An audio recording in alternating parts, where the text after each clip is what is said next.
Brady Tkachuk saying that if his brother did miss that overtime period against Canada like we saw him do, it must be serious out there. And of course, Brady Tkachuk, not a doctor, but you've got to wonder the status of Matthew Tkachuk and what we're going to find out. Game time for all of these teams and all these players that were, teammates. Now they're facing off against each other. Now they're back to being teammates, whatever it might be. Like, it's time to get things rolling back in the right direction. NHL Today, only on SportsGrid.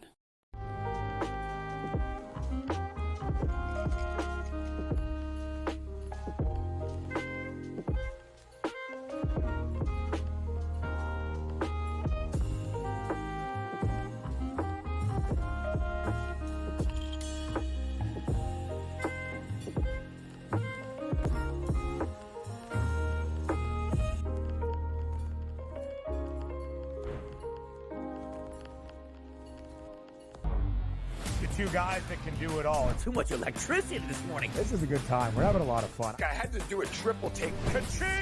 Why? Because of parity. I didn't mean to offend. Yeah, it's not going to happen. Load management is a dirty word. Let him rip. You know what?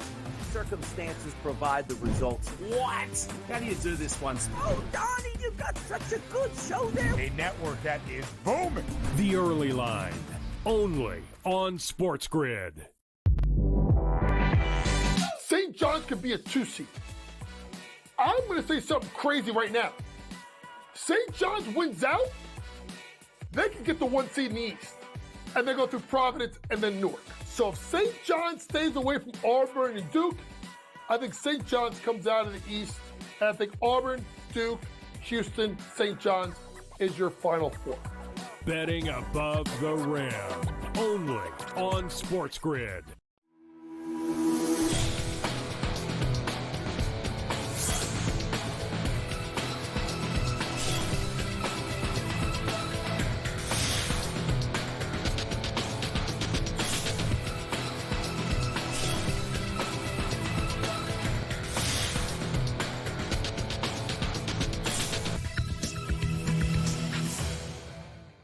Good morning. Welcome to NewsWire here on SportsGrid. I'm Craig Mish. Great to be back with you here on the show. Plenty to cover from the National Basketball Association. We're going to bring in Gilbert McGregor from Sporting News. Got a big story percolating this morning on that. Also the latest in college hoops as well. And, of course, we'll check in on some Major League Baseball with spring training underway both in Florida and Arizona as well. As the month of March is upon us, conference tournaments beginning this week for some of the smaller schools as well. So we'll keep an eye on those and see who qualifies for the big dance. And then, of course, it all begins with the conference tournaments for Division I next week. But let's get started in the National Basketball Association this morning, where the Dallas Mavericks are having a tough season. They traded Luka Doncic. They got back a player in Anthony Davis who was supposed to help them right now. He is not. He is hurt.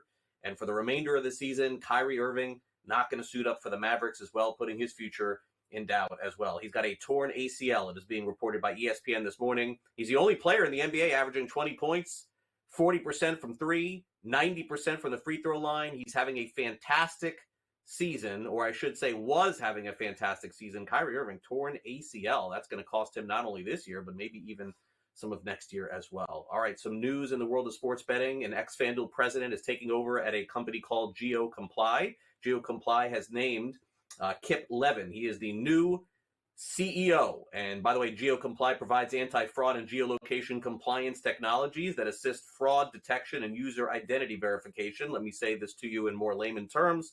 If you live in a state that does not have sports betting and you try to log on, this company called GeoComply basically fines you and says you can't do that. You have to be in a state that is legally betting. That's just one of the things that they do, but just gives you an example.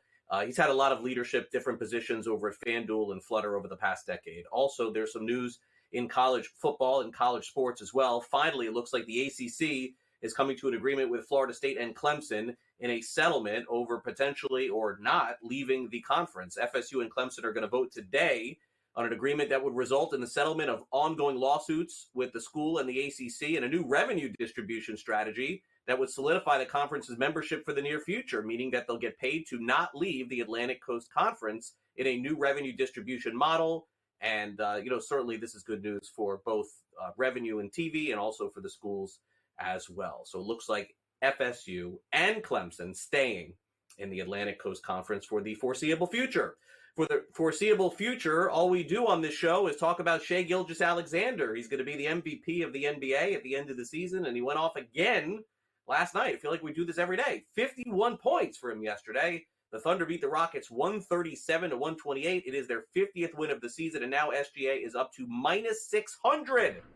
FanDuel Sportsbook to win the league's MVP. Fantastic game, going 5 for 9 on three-pointers. He also hit all 10 of his free throws. I know a lot of people say he takes too many free throws. How is that even possible that could be a criticism of a player?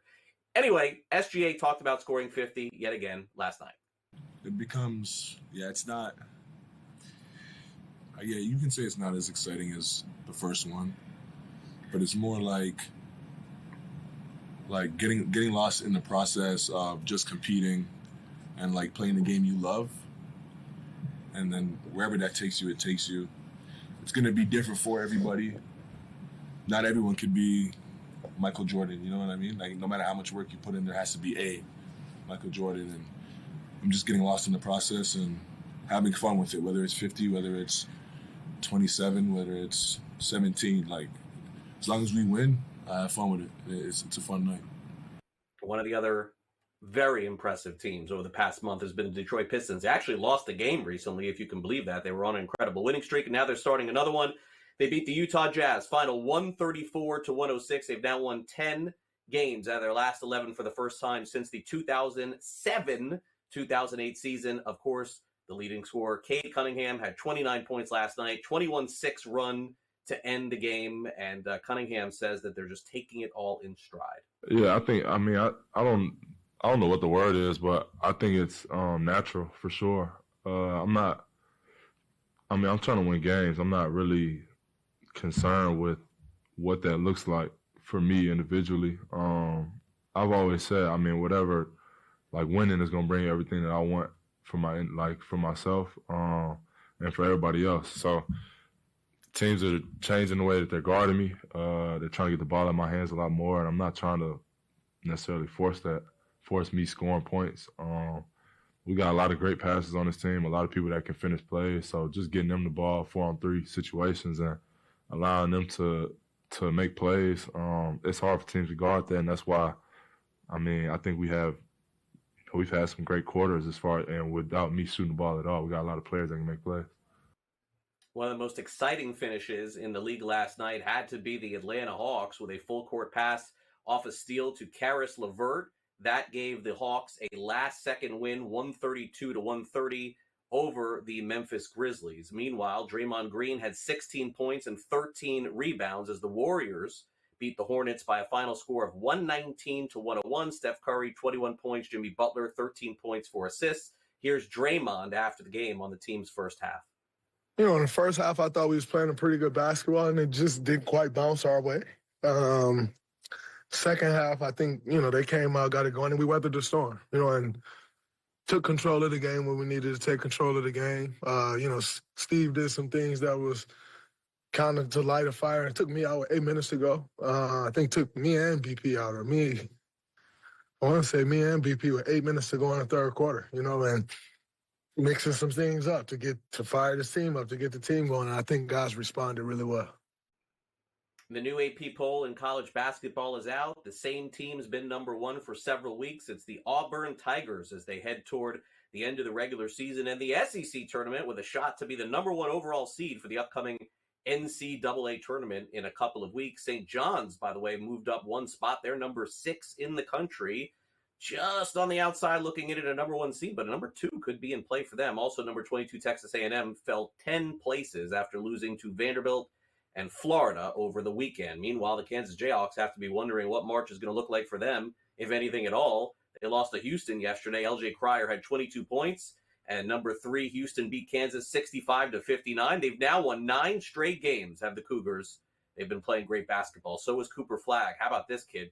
Last night, 93-60 in the final. He had 28 points, 8 rebounds, 7 assists, and the crowd was yelling and screaming in North Carolina, run it back over and over. Man, they are hoping Cooper Flagg comes back. I don't know how that could be a possibility. Probably could be the number 1 or number 2 overall pick in the draft.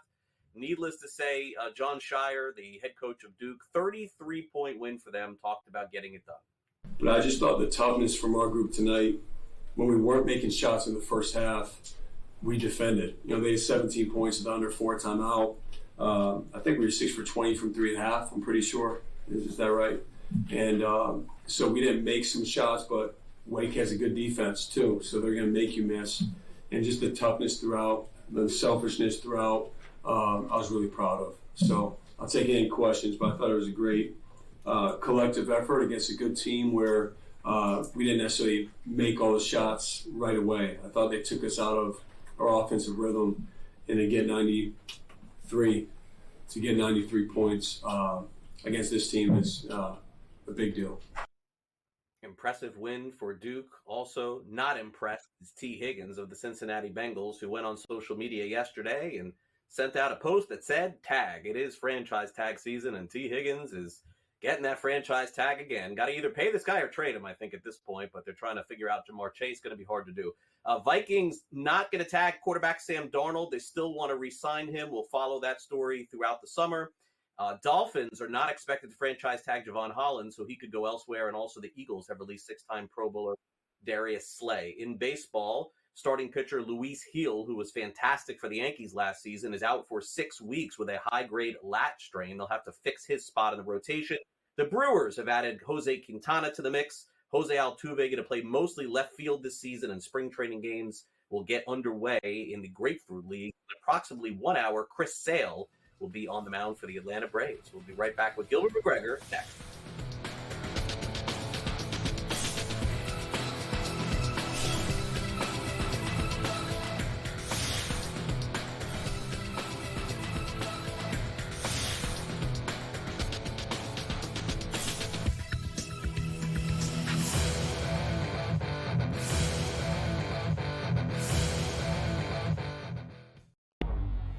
Two guys that can do it all. Too much electricity this morning. This is a good time. We're having a lot of fun. I had to do a triple take. Ka-ching! Why? Because of parity. I didn't mean to offend. Yeah, it's not going to happen. Load management is a dirty word. Let him rip. You know what? Circumstances provide the results. What? How do you do this once? Oh, Donnie, you got such a good show there. A network that is booming. The Early Line, only on SportsGrid. Remember when everyone was upset about NIL? You know what NIL did? Make sure Cooper Flagg wasn't playing with the G League Ignite. That's good for us.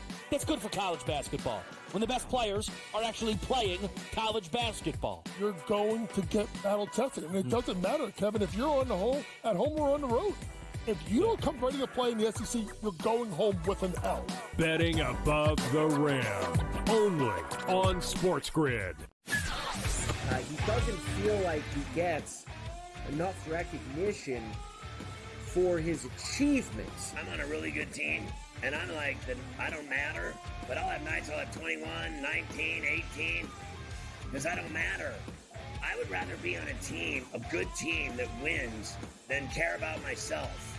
I mean, honestly, wouldn't you rather just play with dudes that are great and win? Pharrell Coast to Coast. Only on SportsGrid. The Eagles got it done. If you back them, you're celebrating.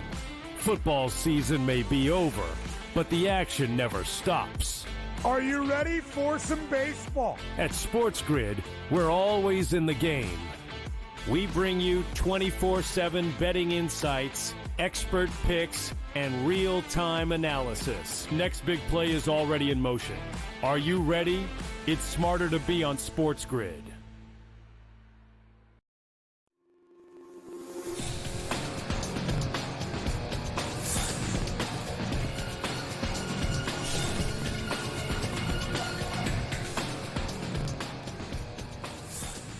All right, welcome back to NewsWire here on SportsGrid. We got breaking news here at the start of the show as ESPN reported that All-Star guard Kyrie Irving has a torn ACL and is going to miss the remainder of the season. And probably a better question is, will this affect him, next season? Because training camp's going to open in September, and at the end of October, maybe they start playing games. Let's bring in Gilbert McGregor from Sporting News. My gosh, this is going in an opposite direction for what Dallas wanted to try to do. We were told, Gilbert, that the idea was to win now for Dallas. They really wanted to push their foot on the pedal here. They thought they could compete, so they got Anthony Davis, a rim protector, Kyrie Irving as well. Now, I don't even know. Like, the Mavs all of a sudden go from a team that potentially could have competed in the playoffs this year to now have to be thinking if Kyrie Irving is going to miss November, December, January of next year. Would they trade Anthony Davis again? I hate to say it, but it sort of seems like they may have to go in a completely different direction. Absolutely, Craig. And this is a thing when you think about the move that they made to get Anthony Davis and what they talked about, why they did it. They needed everything to go right in order to compete. And so far, everything has gone wrong. You talk about the fact that Anthony Davis has been out. He got injured in his first game wearing a Mavericks uniform. And now Kyrie Irving with the torn ACL. The other part of that is he'll be 33 at the end of the month. And he's not a young guy going through this injury. This is something that he'll probably have to take his time with to get back on the floor and get back to playing at an all-star level. So the Mavericks do need to reassess a lot of things moving forward. First order of business is figuring out what's going to happen for the rest of the season. As it stands right now, there are a few games over 500 and in 10th place in the Western Conference, but they probably should not prioritize playing in the postseason. It's a deep NBA draft class, so trying to figure out what they can do to add some talent to this team, to figure out what to do beyond this, because, again, these guys are a little bit older. They're going to have to figure out what's going on with the future. Probably would have helped to have a 25, 26-year-old superstar on that team, but I guess, that ship is also sailed. Shots fired by Gilbert McGregor. In the morning. Wow. Okay, Gilbert. All right, so now let's go to a very dangerous team on the flip side. Imagine this, Gilbert. We turn the new year. I bring you on and I say, Gilbert, here's what's going to happen. The Warriors are going to have a better shot to win the championship than the Mavericks. You'd have been like, come on, get out of here. Am I wrong here at this point? Golden State is like the sleeping giant right now in the West. They win again. I understand not the best team, but 119 to 101, they go on the road, not only cover the spread, but win easily. Steph is playing great again. Is it fair to say, I know it's cliche, that this is going to be the team that nobody wants to play if you're a high seed in the NBA playoffs? Absolutely fair to say. I do not want any parts of any team that has Steph Curry on their roster, especially in a postseason setting, whether it's a play-in tournament or a 7-game series. And you talk about adding Jimmy Butler, and when they did it, I didn't think that it was going to change their fortunes as immediately as it did. And it's just the matter of adding a different person, a different personality to that locker room, a guy who wants to win. And it fits with Draymond Green, another guy who wants to win. Steph Curry, I think, just wanted to see the front office show their commitment to adding somebody else to that locker room. And you see it in the results. The fact they've been winning games, they lost without Jimmy Butler over the weekend, but get back to their winning ways. Steph Curry, in his one return to his hometown every year, had a solid game and front end of a back-to-back. So they're starting off this Eastern Conference road trip, or they're still on this Eastern Conference road trip and trying to continue to bond and get together as this team. And, going down the line as they try to move up in the Western Conference standings, wins like these are important to get. You got to win the ones and take care of business like they did last night. Yeah, no, I do think so. And I think that is the team right now that since the trade, you could just tell, they seem to be playing better. They're playing more energetic. And look, this is what happens in sports, Gilbert, at any level. You add somebody new that says that the organization wants help, they get you help, and it just seems to happen organically. As you can see right there, it's happening with the Golden State Warriors. But meanwhile, tonight, this will be a good test for the Knicks, because Knicks fans, the Knicks did go to the Heat and they won a big game here in South Florida over the weekend. But I think this is a staple game for the Knicks tonight. They're 4.5-point favorites, Gilbert. They've got that little mantra going now here, that little narrative that they can't beat anybody good. They just beat up on all the teams that are 500 or sub 500. Well, tonight's the test. They're 4.5-point favorites over the Golden State Warriors. The total is 228.5. At least they got that day off after the overtime. Did the Knicks. What about the Warriors on this back-to-back tonight? It's an interesting one, Craig. And like you said, the Knicks are trying to get a signature win, a national television game, an opportunity to get a win over a hot team. The Warriors aren't necessarily the same caliber of team that the Knicks have been losing to, but still, I know that's fresh on their minds. And interesting stats you probably should take with a grain of salt, because this is a different Warriors team, but they are 3-10 this season on a rest disadvantage. So that flight from Charlotte to New York City, the fact that the Knicks have been resting and waiting for this game is something to keep in mind. On the flip side, though, Steph Curry tends to save his best for the bright lights at Madison Square Garden. So it's going to be an interesting one. I am siding with the Knicks just because of the advantage they have in the interior, but it's going to be a good game. Now, we do have a game tonight that I would say, I think, when you look at it, it doesn't really look like a good game on paper. I want to fast forward to the Bucks and Hawks tonight, where Milwaukee is 7-point favorites. That may have been Atlanta's best win of the season last night, kind of a wild ending to that one where LeVert ends up hitting the game-winning shot. They needed that. Milwaukee's 7-point favorite tonight. The total is 241.5. Seems like every time the Hawks play, that total pushes 240-250. Do they stand a chance this evening?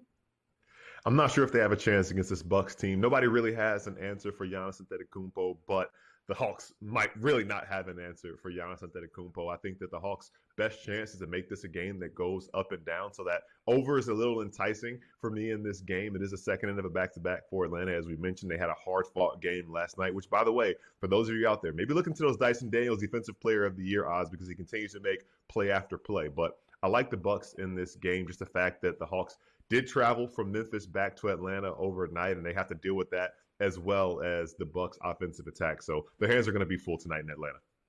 All right. And by the way, the play-in games, as we talked about with, I think on the other side of the West, the East is really one of those wild card situations here. Here are the teams to make the playoffs. The Bulls are minus 115.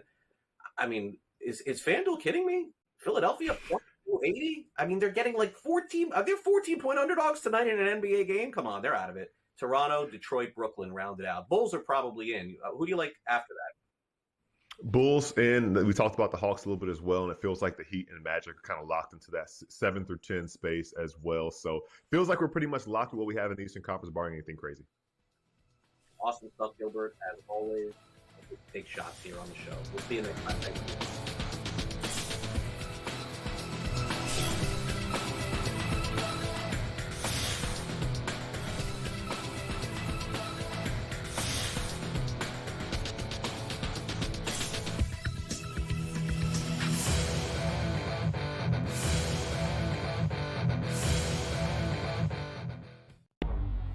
Two guys that can do it all. Too much electricity this morning. This is a good time. We're having a lot of fun. I had to do a triple take. Ka-ching! Why?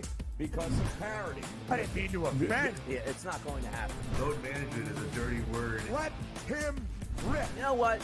Circumstances provide the results. What? How do you do this one? Oh, Donnie, you got such a good show there. A network that is booming. The Early Line, only on SportsGrid. Remember when everyone was upset about NIL? You know what NIL did? Make sure Cooper Flag wasn't playing with the G League Ignite. That's good for us. That's good for college basketball. When the best players are actually playing college basketball. You're going to get battle tested. And it doesn't matter, Kevin, if you're at home or on the road. If you don't come ready to play in the SEC, you're going home with an L. Betting above the rim, only on SportsGrid. He doesn't feel like he gets enough recognition for his achievements. I'm on a really good team, and I'm like, I don't matter, but I'll have nights I'll have 21, 19, 18, because I don't matter. I would rather be on a team, a good team that wins, than care about myself. I mean, honestly, like, wouldn't you rather just play with dudes that are great and win? Pharrell Coast to Coast, only on SportsGrid. The Eagles got it done. If you back them, you're celebrating. Football season may be over, but the action never stops. Are you ready for some baseball? At SportsGrid, we're always in the game. We bring you 24/7 betting insights, expert picks, and real-time analysis. Next big play is already in motion. Are you ready? It's smarter to be on SportsGrid.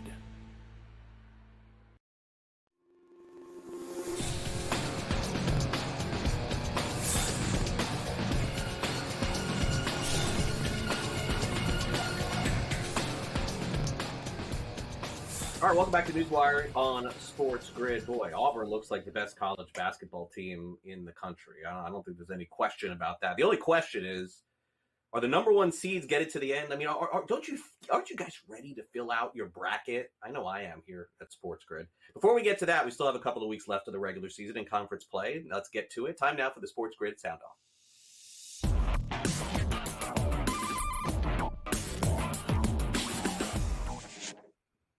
So if Auburn is not the number one team in the country, this is probably the most likely game that they could find themselves upset. I mean, I'm not saying it's a guarantee, and A&M did not look good, by the way, against Florida Gators over the weekend.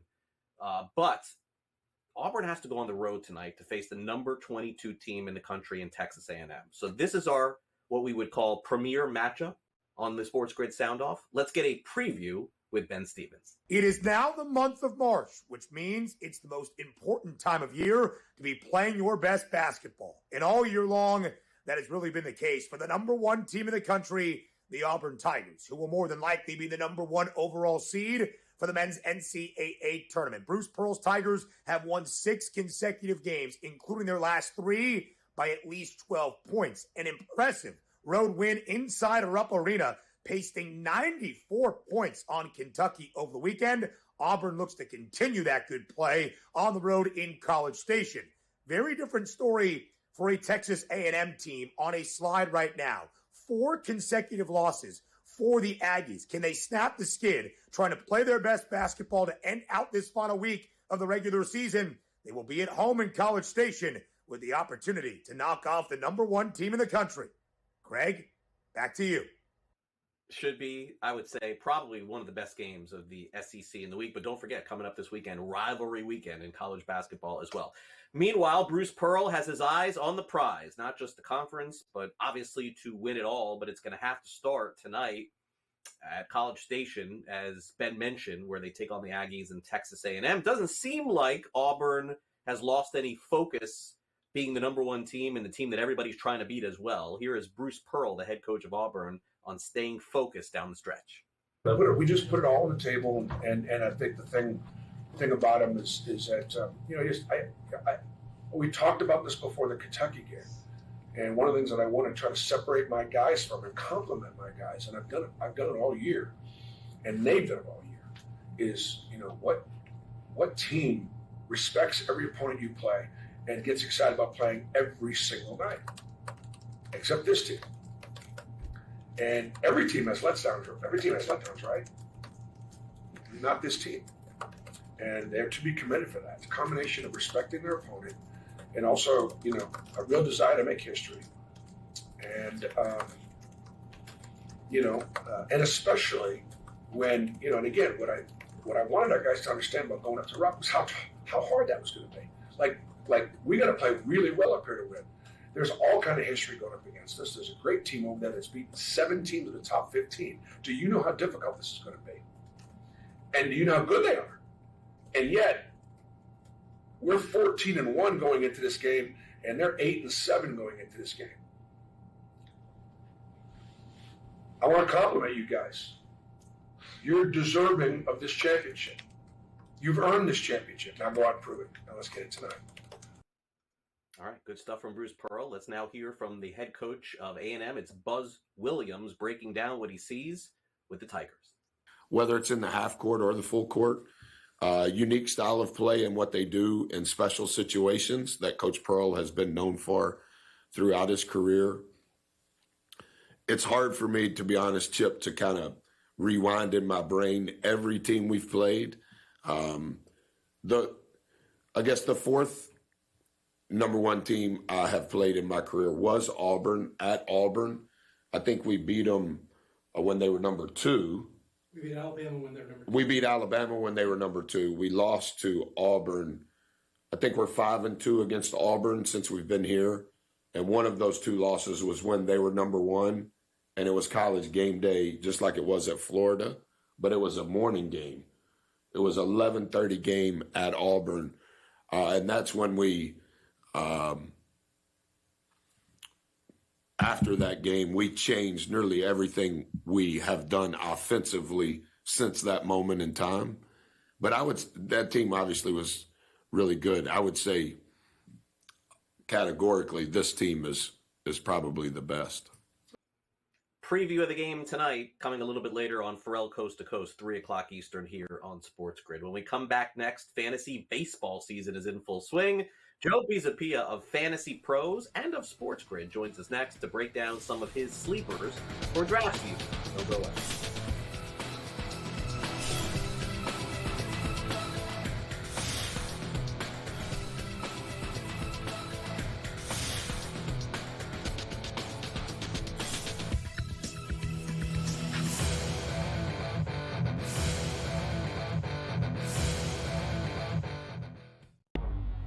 two guys that can do it all. Too much electricity this morning. This is a good time. We're having a lot of fun. I had to do a triple take. Ka-ching! Why? Because of parity. I didn't mean to offend. Yeah, it's not going to happen. Load management is a dirty word. Let him rip. You know what? Circumstances provide the results. What? How do you do this once? Oh, Donnie, you've got such a good show there. A network that is booming. The Early Line, only on SportsGrid. Remember when everyone was upset about NIL? You know what NIL did? Make sure Cooper Flag wasn't playing with the G League Ignite. That's good for us. That's good for college basketball. When the best players are actually playing college basketball. You're going to get battle tested. And it doesn't matter, Kevin, if you're on the home, at home or on the road. If you don't come ready to play in the SEC, you're going home with an L. Betting above the rim, only on SportsGrid. He doesn't feel like he gets enough recognition for his achievements. I'm on a really good team, and I'm like, I don't matter, but I'll have nights I'll have 21, 19, 18, because I don't matter. I would rather be on a team, a good team that wins, than care about myself. I mean, honestly, like, wouldn't you rather just play with dudes that are great and win? Pharrell Coast to Coast, only on SportsGrid. The Eagles got it done. If you back them, you're celebrating. Football season may be over, but the action never stops. Are you ready for some baseball? At SportsGrid, we're always in the game.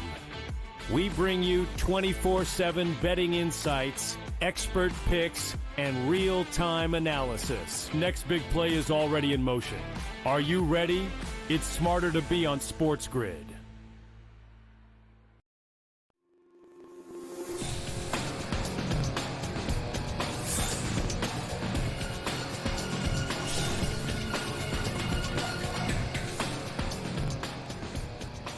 Welcome back to NewsWire here on SportsGrid. If you haven't purchased your fantasy baseball black book, it's available right now on Amazon. But even more so, you can follow all of Joe Pisapia's coverage of the fantasy baseball draft season here at SportsGrid and also over at Fantasy Pros as he joins us now. And I know a lot of folks are getting ready for the upcoming baseball season. Officially starts on the 18th of March, but here in the States, of course, it is the 27th. That is opening day as well. Joe, thanks for coming on NewsWire. It's great to catch up with you. Yes, the spring is in the air, and baseball is getting very close. I always feel like spring training's too long, personally. I think maybe cut a week would be nice, and let's just get into games. But yes, it's draft season. We're getting very excited to get there and start to draft these teams. Best ball's already flying all over the place. Some people are doing way too early drafts, and I recommend people taking it Craig Mish style, which is you want to have your fantasy draft the minute before the season starts. The later you can do it, the better. That has always been and will be the Craig Mish way. No, it is. I've never understood people who say that I can get ahead of it by being smarter than everybody else before a guy goes a little bit higher. I'm like, so you're weighing that up against somebody getting hurt on the last week you took in the first round and not playing the season. You'd rather have that being a little bit smarter than somebody else. I mean, it's one player on a 25-man fantasy roster. Never understood that. Football applies to football for me as well. Anyway, we don't have that much time to go over all that. What we do have time over some potential players that you like in the fantasy baseball draft season. Let's start with the Washington Nationals, Joe. They're coming, right? Like, they're coming fast here. They've got a lot of young prospects coming.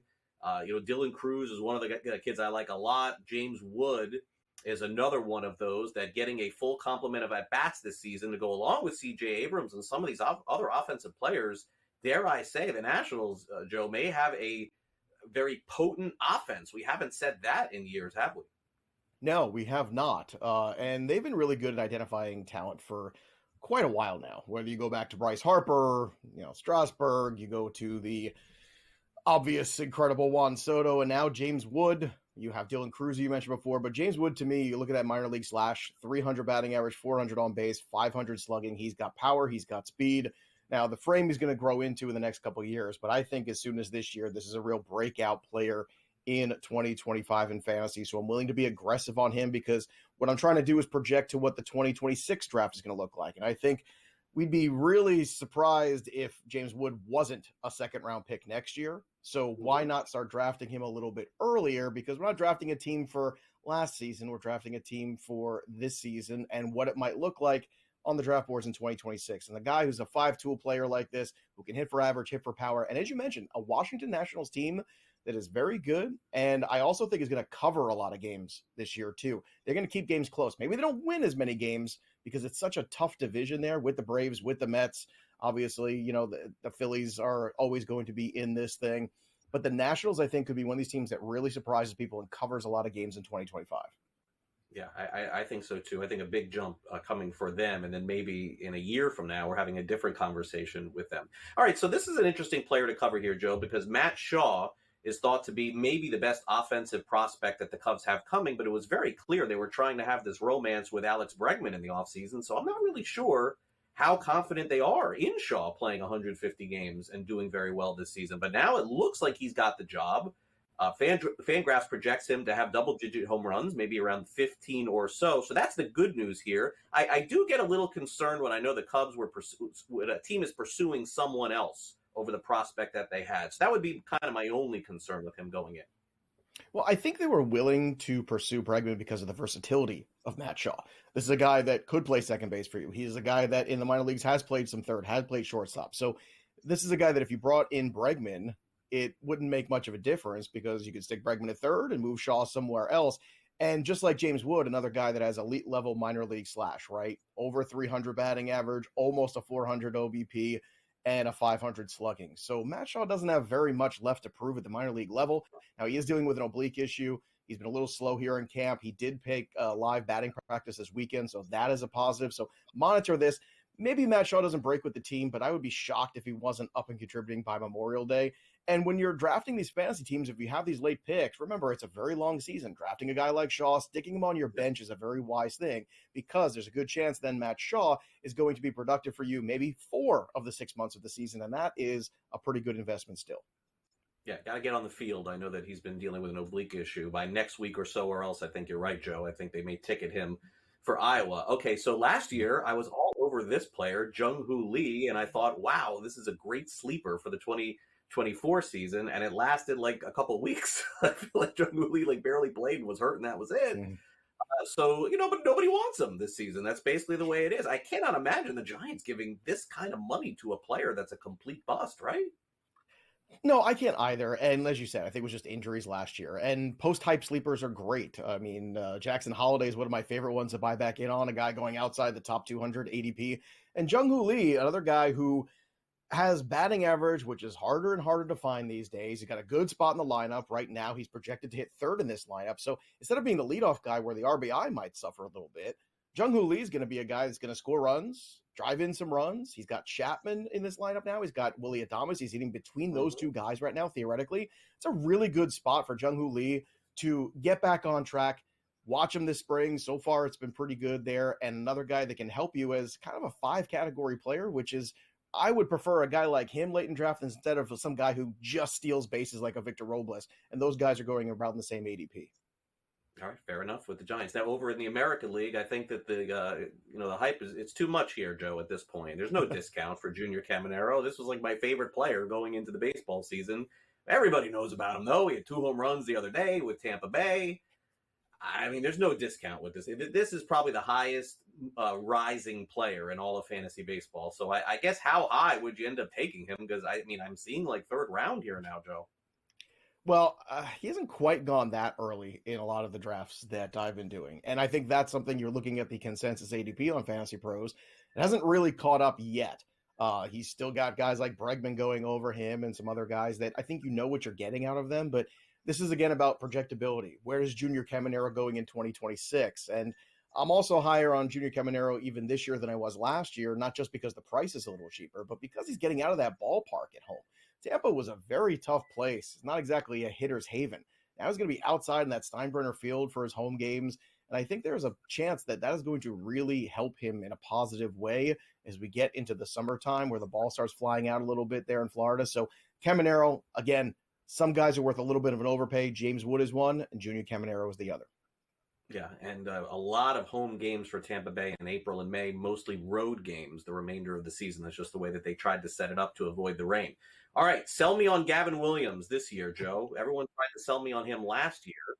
And, mixed results here a little bit, but he was the preeminent hype sleeper going into the baseball season as a pitcher. Was it just getting his feet wet under him in a first full season?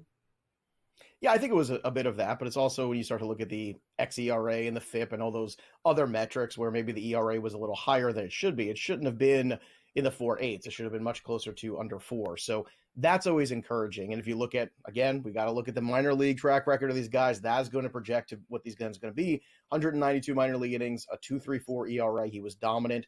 And look, he's only 25 years old, turning 25 this year. So there's still plenty of time for him to make adjustments at the major league level. And if you can look at that elite level strikeout of 11.9 K per 9, that's really encouraging. He misses bats. It's a good team, a team that's going to be competitive. So Gavin Williams is a definitive late sleeper, I think, for pitchers and could break out this season. All right, fair enough. Joe, one more player real quick, Wyatt Langford. Everybody knows the name for the Texas Rangers. Certainly, there's a huge chance for a major breakout coming for him. Yeah, we got a tease with Wyatt Langford last year, and I think we're going to get a whole lot more Wyatt Langford in 2025 that we like to see. It's just about finding consistency and having a little patience. Sometimes as fantasy managers, we just don't have enough of it, and I think it's going to take a little bit this year of Wyatt Langford patience, and I think it's going to pay off in a big way. Joe and Matt Stryker, Sunday morning, 8 a.m. Eastern, our next edition of Fantasy Sports Today. Thanks for coming on the show. And also don't forget to buy the Black Book over on Amazon. We'll be right back.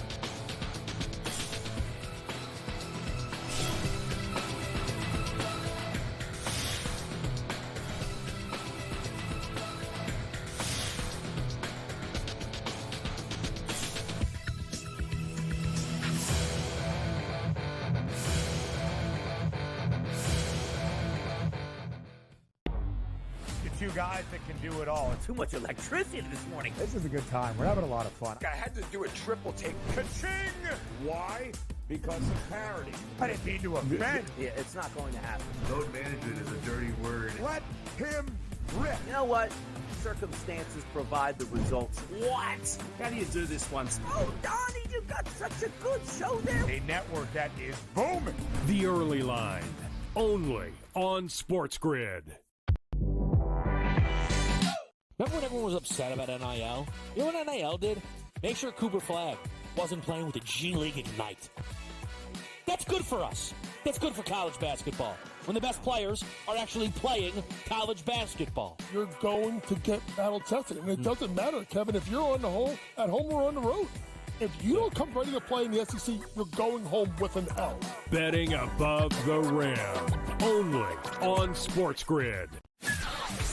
He doesn't feel like he gets enough recognition for his achievements. I'm on a really good team, and I'm like, I don't matter, but I'll have nights I'll have 21, 19, 18, because I don't matter. I would rather be on a team, a good team that wins, than care about myself. I mean, honestly, wouldn't you rather just play with dudes that are great and win? Pharrell Coast to Coast, only on SportsGrid. The Eagles got it done. If you back them, you're celebrating. Football season may be over, but the action never stops. Are you ready for some baseball? At SportsGrid, we're always in the game. We bring you 24/7 betting insights, expert picks, and real-time analysis. Next big play is already in motion. Are you ready? It's smarter to be on SportsGrid.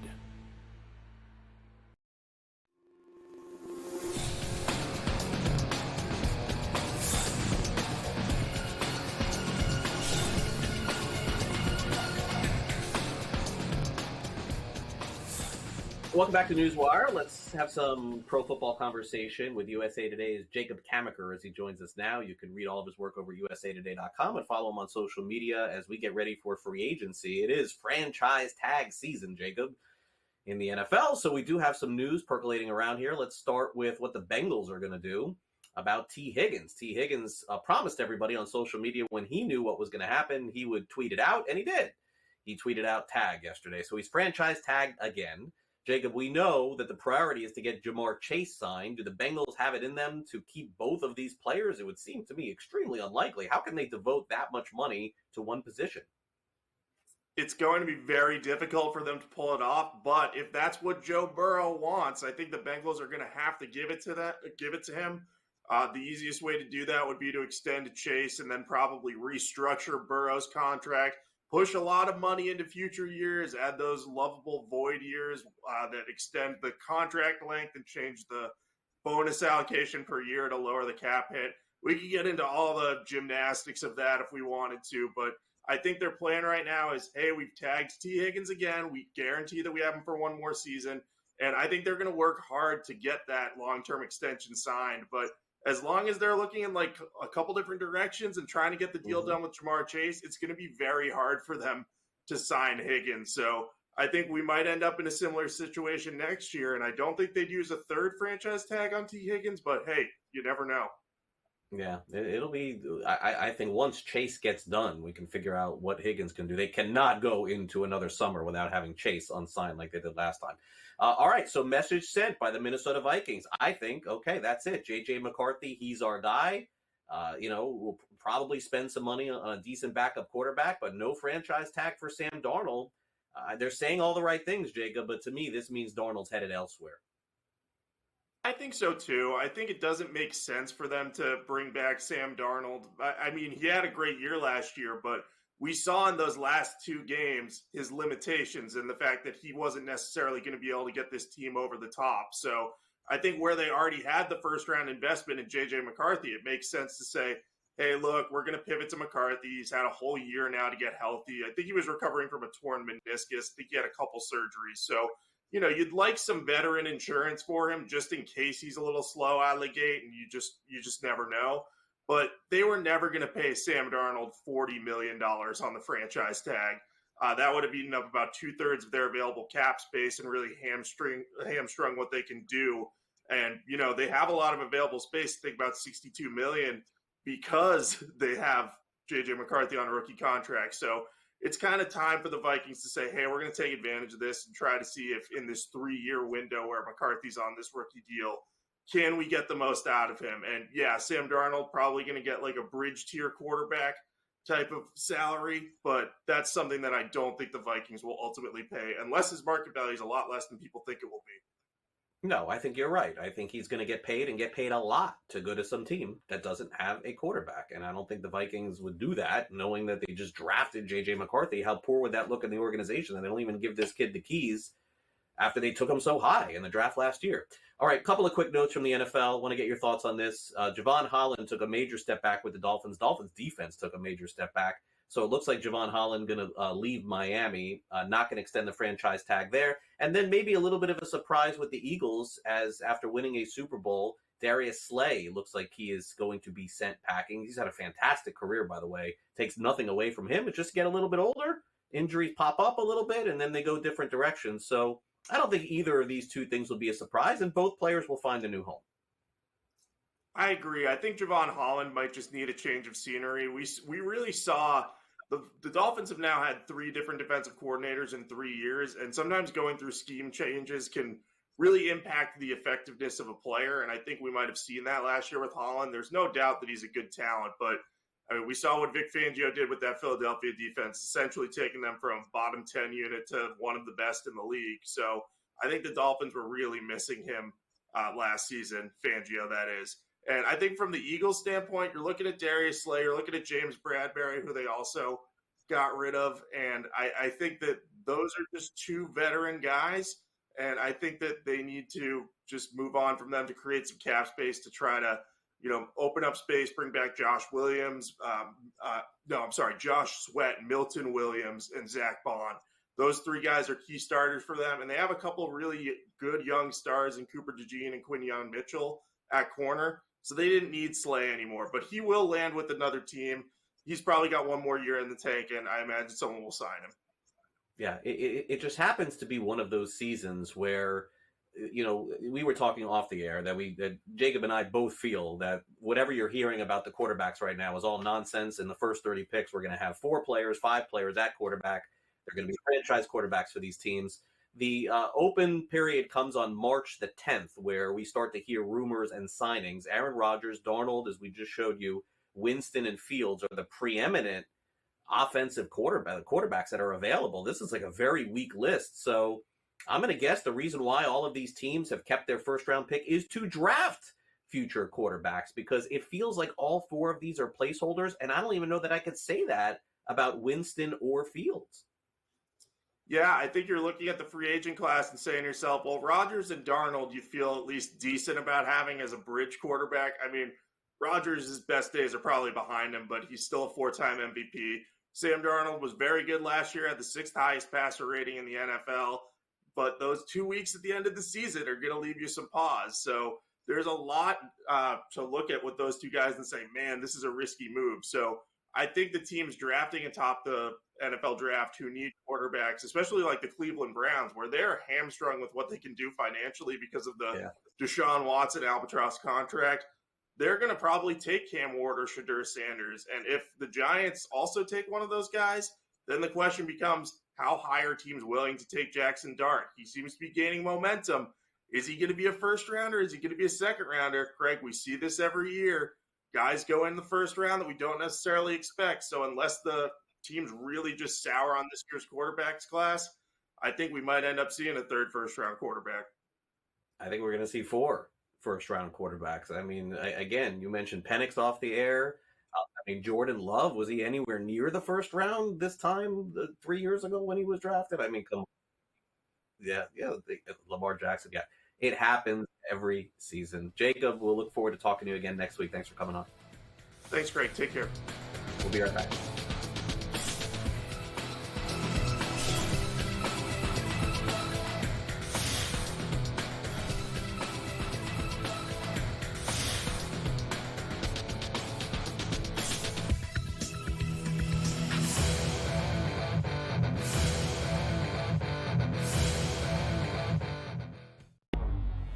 Two guys that can do it all. Too much electricity this morning. This is a good time. We're having a lot of fun. I had to do a triple take. Ka-ching! Why? Because of parity. I didn't mean to offend. Yeah, it's not going to happen. Load management is a dirty word. Let him rip. You know what? Circumstances provide the results. What? How do you do this once? Oh, Donnie, you've got such a good show there. A network that is booming. The Early Line, only on SportsGrid. Remember when everyone was upset about NIL? You know what NIL did? Make sure Cooper Flag wasn't playing with the G League Ignite. That's good for us. That's good for college basketball. When the best players are actually playing college basketball. You're going to get battle tested. And it doesn't matter, Kevin, if you're at home or on the road. If you don't come ready to play in the SEC, you're going home with an L. Betting above the rim, only on SportsGrid. He doesn't feel like he gets enough recognition for his achievements. I'm on a really good team, and I'm like, I don't matter, but I'll have nights I'll have 21, 19, 18, because I don't matter. I would rather be on a team, a good team that wins, than care about myself. I mean, honestly, like, wouldn't you rather just play with dudes that are great and win? Pharrell Coast to Coast, only on SportsGrid. The Eagles got it done. If you back them, you're celebrating. Football season may be over, but the action never stops. Are you ready for some baseball? At SportsGrid, we're always in the game. We bring you 24/7 betting insights, expert picks, and real-time analysis. Next big play is already in motion. Are you ready? It's smarter to be on SportsGrid.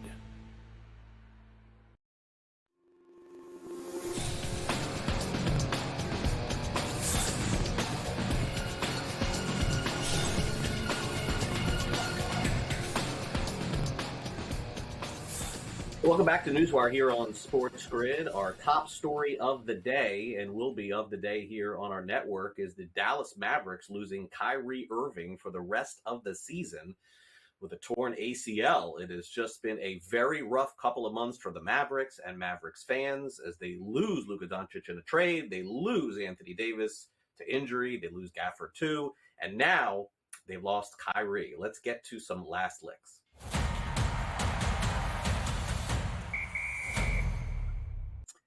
So it seems like the Mavericks did a nice thing as soon as they traded Luka Doncic, right? They offered refunds on season ticket holders to give them their money back for the rest of the season. We had heard that a few weeks ago. But now all of a sudden it seems like a little bit of a reverse course. Well, no, maybe not exactly. They're still offering your money back. But if you want to be a season ticket holder next year, you're going to have to pay a little bit more. Their season ticket renewal options went out last week. And they're raising prices. Okay. 8.61%, according to a press release from the Dallas Mavericks. The Mavericks said the increases reflect ongoing investments in the team and fan engagement. Now, naturally, when you do something like this, there's going to be shows like ours that are going to try and poke holes at you a little bit. And clearly, when they sent this out, they didn't know Kyrie Irving was out for the season. Okay. So let's see if the Mavericks reverse course on this a little bit. It is really hard to be a Mavs fan right now. They're still in the playoff picture, by the way, and who knows, they could shock the world. Maybe Max Christie or some others could step up and play great for Dallas. Maybe they get into the playoffs. Maybe they make a run. But for the time being, they have been a punching bag of the NBA, and it does seem to be a little bit unlikely. All right, the last time we heard from Serena Williams, to me, I gotta say, for me, was a little bizarre dancing at the Super Bowl. Okay, I'm just saying, I did not see that coming. Good for her, but it was a little weird that all of a sudden she just showed up and was dancing on the stage with Kendrick Lamar. Now this makes a little bit more sense.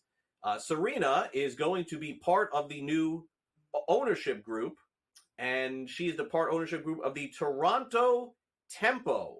This is a new team, of course, in the WNBA. And now, again, when athletes have pieces of ownership groups, it's very small, usually 5%, 4%. I believe that's what Tom Brady's was. So needless to say, it's small. But look, I think that it is natural for athletes who have made the kind of money that they've made and play at a very high level to get involved in this and to see kind of the other side, see how it works. Now, as far as decision-making is concerned, who really knows? As far as how involved she will be with the team, who really knows? Seems like Tom Brady does have some significant involvement with the Raiders, given the fact that his Fox contract was sort of bizarre, couldn't speak to teams before games and things like that. But congrats to Serena Williams, now getting involved in the ownership group as well. All right, finally, this is one that hits home for me. Jimmy Johnson, you may have noticed during the Super Bowl, during the pregame show, that they kind of did a send-off for him.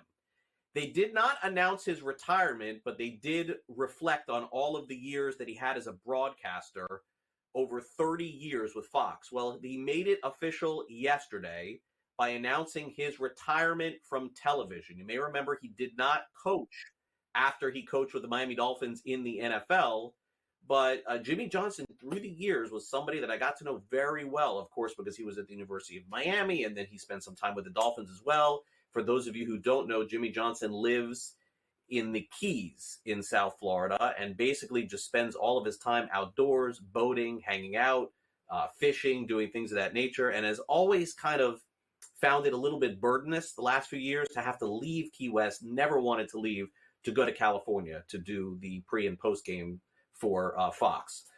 Congratulations to Jimmy Johnson. What a career that he has had, both as a coach and as a broadcaster as well. National championships with Miami, Super Bowl titles with the Dallas Cowboys, and honestly, never really felt like he was taking the job all that seriously at Fox. Always having fun, and congrats to him on a long career. And I guess the next question is, how long does Terry Bradshaw stay with Fox? Because, folks, he has been with Fox just as long as Jimmy Johnson as well. Congrats, Jimmy Johnson. And by the way, great restaurant, Billfish Grill down in Key West as well.